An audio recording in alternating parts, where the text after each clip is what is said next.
All right, guys. So in the wake of the tragic incident involving Dante Wright and the Brooklyn Center police officer, I'm gonna tell you, the Democrats, more specifically the progressives, are giving the Republicans a layup come 2022. Okay, because this issue right here, right, when it comes to police and how the progressives weaponize language to demonize police is the single biggest reason why the Republicans won more seats in the House in 2020. Okay, and this is documented stuff, right? You guys remember the video I did way back? Maybe you don't, but there's a video in which there was a private conversation, okay, among Democrats, and I think one of the representatives, I think her name was Abigail Spanberger, right?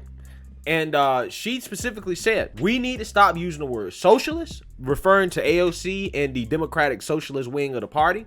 And we need to stop using the words defund the police. Okay, we need to stop the anti-police rhetoric, because that was the biggest single issue that a lot of these Democrat House representatives faced when it came to their reelection. Okay, and with another police shooting, here comes the progressives weaponizing language and demonizing the police and trying to smear all police and calling for the abolishment of police. And this right here, guys, I'm telling you, I guarantee you, the establishment Democrats are freaking out about this. They are freaking out because this issue right here will cause them to lose in 2022. I don't care what they do, right? Because this is one of those things that when people hear the words abolish the police, right, or defund the police or de-weaponize the police, that does not poll well. That does not poll well, because most people have common sense and they understand that in an armed society, you probably need armed police. But apparently, the mayor of Brooklyn Center doesn't understand this. The full text of your request and make sure that we sit down and go through it and see how we can implement.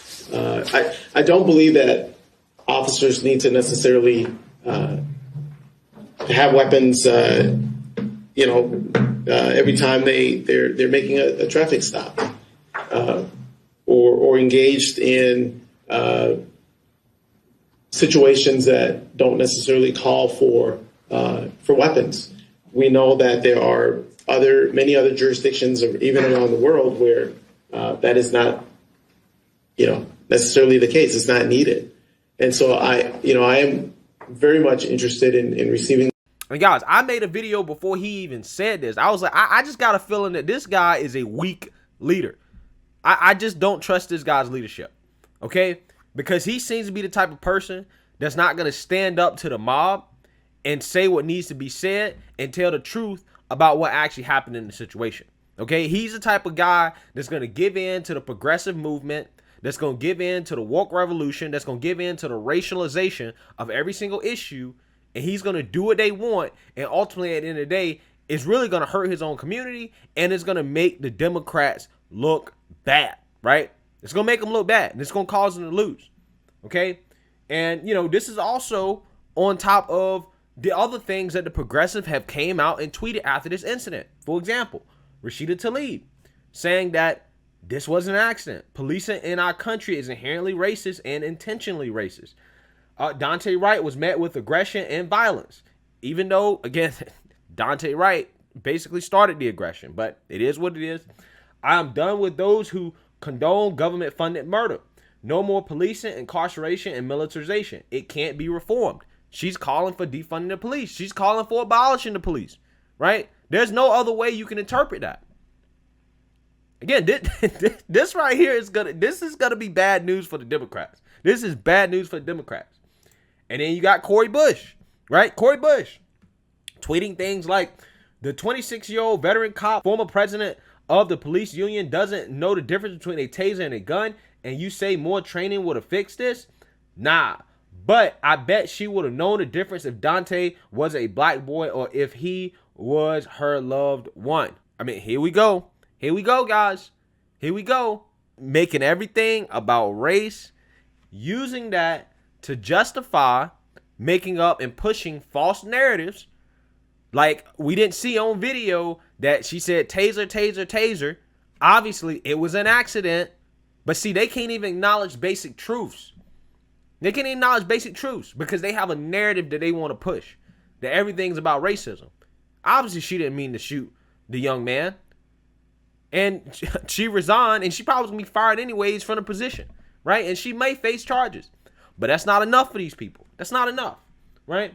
And at least AOC, out of all of them, is smart enough to, at the very least, dance around the issue, right? She's learned a little bit. She says Daunte Wright's killing was not random, disconnected accident.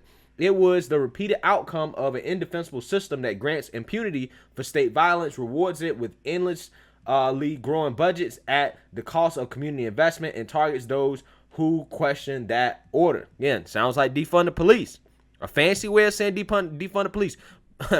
AOC has gotten a lot better at trying to finesse, right? Being a politician, saying things without actually saying it. Cameras, chokehold bans, retraining funds, and similar reform measures do not ultimately solve this systemic problem. That system will find a way. Killings happen on camera. People are killed in other ways. Retraining grows money while often substituting for deeper measures. Sounds to me like she's advocating for defunding the police. Okay? She's not flat out saying it, but that's what she's advocating for. And I'm telling you guys, the Democrats are freaking out about this because James Clyburn, who is the House Majority Whip, came out and said that we got to have police officers after Rashida Tlaib called for no more policing. Let's read a little bit more here. House Majority Whip Jim Clyburn on Tuesday stressed that the U.S. has got to have police officers after Michigan Representative Rashida Tlaib, a fellow Democrat, called for, quote, no more policing, incarceration, and militarization in the wake of Daunte Wright's fatal encounter with police in Minnesota. This is not about policing. This is not about training. This is about recruiting. Who are we recruiting to be police officers? That, to me, is where the focus has got to go. We've got to have police officers, Clyburn told CNN's Don Lemon on CNN Tonight. His comments come a day after Tlaib said policing cannot be reformed and argued that law enforcement systems in the U.S. are inherently, intentionally racist. So, there you go. That's what I'm trying to tell you. The establishment Democrats, I guarantee you, are sending these progressives messages telling them to stop talking, because this issue is singularly the biggest issue that will cause the Democrats to lose in 2022.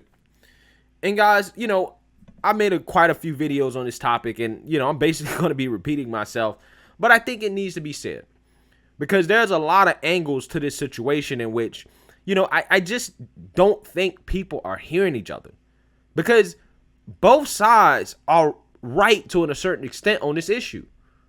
Do police need better training? Probably, yeah. Obviously, from that incident, we can see that, you know, this veteran police officer, who knows, maybe she was lacking in her training. Obviously, she wasn't prepared for that situation. Okay, she freaked out. She's supposed to be trained not to freak out and make those type of mistakes, but she did. She did. And, you know, can we screen our police officers better? Sure, definitely. I think most people can agree with that. But you know what that requires? That requires more funding, okay? That requires more funding. And reasonable people can also agree that when you are arrested by a police officer, right, or you're in the process of being arrested and you have a warrant, right, which means that, again, the police have a legal reason to arrest you, that they're doing nothing wrong, you probably should not resist and run away. And obviously that shouldn't be a death sentence. And in that situation, it wasn't intended to be a death sentence. The officer made a mistake. Yeah, no excuse for it, but she made a mistake. It wasn't intended to be a death sentence. She did not intend to kill him. And it just seems like, I feel like I'm the only person that's just calling it like it is. That's just saying like, okay, there are elements of truth on both sides of this situation. How can we have a nuanced approach to this? Because I can agree with both sides to a certain extent. Even though I'm generally a back to blue type of person for personal reasons. But I can agree with both sides. But see, people can't do that. These progressives are so caught up in racializing everything that they can't even see that the most immediate solution right now is to encourage their followers to, hey, listen, y'all should probably stop resisting arrest. We probably should not be actively trying to fight the police until this system is reformed. That's probably what they should be saying if they really want to save lives. But instead, what they're actually doing is that they're stirring more hate and vitriol towards the police, in which you're going to have more situations where people are going to feel emboldened to fight back against the police, because even if they lose their lives, they're going to go down as some type of martyr. They're going to get murals. They're going to get street signs named after them. They're going to get rewarded for bad behavior that ultimately is leading to more division in our society. Okay? That's what these progressives are doing. But most people, almost everybody, reasonable people can agree that we probably don't want to de-weaponize the police. I mean, just the other day, right before this happened, a police officer basically almost got his head blown off. I mean, he got killed. He got shot in the head doing a stop on the side of the street. Guy got out, just straight shot him. And you trying to tell people after seeing incidents like that police shouldn't have weapons? Again, traffic stops are one of the most high-risk situations for police officers. And everybody almost has some family member, somebody they know that is a police officer. And a police officer losing his life doing line of duty, right? Trying to protect his community, trying to fight crime. Obviously, that's a tragic situation that nobody wants to deal with, okay? So when you sit here and you come out and you try to say that police don't need weapons, like the mayor of Brooklyn Center said, while we have an armed society, one of the most armed societies on earth, that to me shows that you are disconnected from reality. That you're not qualified to be a mayor and you're not qualified to lead your city because you're not pushing back against the mob. Now you're actively putting your police officers in danger. No wonder the chief of police resigned. And I wouldn't be surprised if more officers resign. Just like what happened in Minneapolis, which again is right down the street. When they was talking about defunding the police, which they backed off of because they know it was silly. But when they started talking about defunding police, guess what happened? A lot of these guys quit. And when these police officers quit, guess who that affects? That affects those neighborhoods that have the highest rates of crime. The neighborhoods that need more police officers, not less. And guys, you know a potential solution that nobody talks about because they're not smart enough to think this way is that a lot of these policies in regards to the police are influenced by the Fraternal Order of Police, which is the largest police union in the country. Why don't people like LeBron James and all these Super Bowl activists, they should just start funding the Fraternal Order of Police. Just straight up start funding them. Why? Because money talks. If you start funding this union, what happens is that now all of a sudden they have to listen to you because you are funding them. Okay? This is how politics works. You have all this money being put into these movements that are doing nothing. But why don't you just control the union, right? Why don't you just do that? The way you can control the union is through money. That's literally the easiest way, in my opinion, to exert influence. You got more than enough money to do it. I don't care what race you are. Green is the only race that matters to most people. So if you really want to make change, an outside of the box solution may be to actually just fund the Fraternal Order of Police. Just be the rainmaker. That's what I would think about doing. I would at least consider doing that. But who knows, I might be wrong on that, but that's an outside of box solution that I think would probably work. Because then once these officers, they mess up, they do something wrong, who's dealing with it? Who's there to protect them? The Fraternal Order of Police. If their funding is threatened because of a bad apple, they're going to be more motivated to get rid of that bad apple, right? I mean, that's just kind of how things go. But anyways, I'm not leading anything, right? I'm just a dude on the internet talking. But, regardless, if the Democrats don't rein in the progressives with this defund the police talking point, they're going to have a tough time in 2022, right? They're going to have a tough time. Okay? Let me know what you guys think. Make sure you like, comment, and subscribe. Most importantly, share a Black conservative perspective. Peace.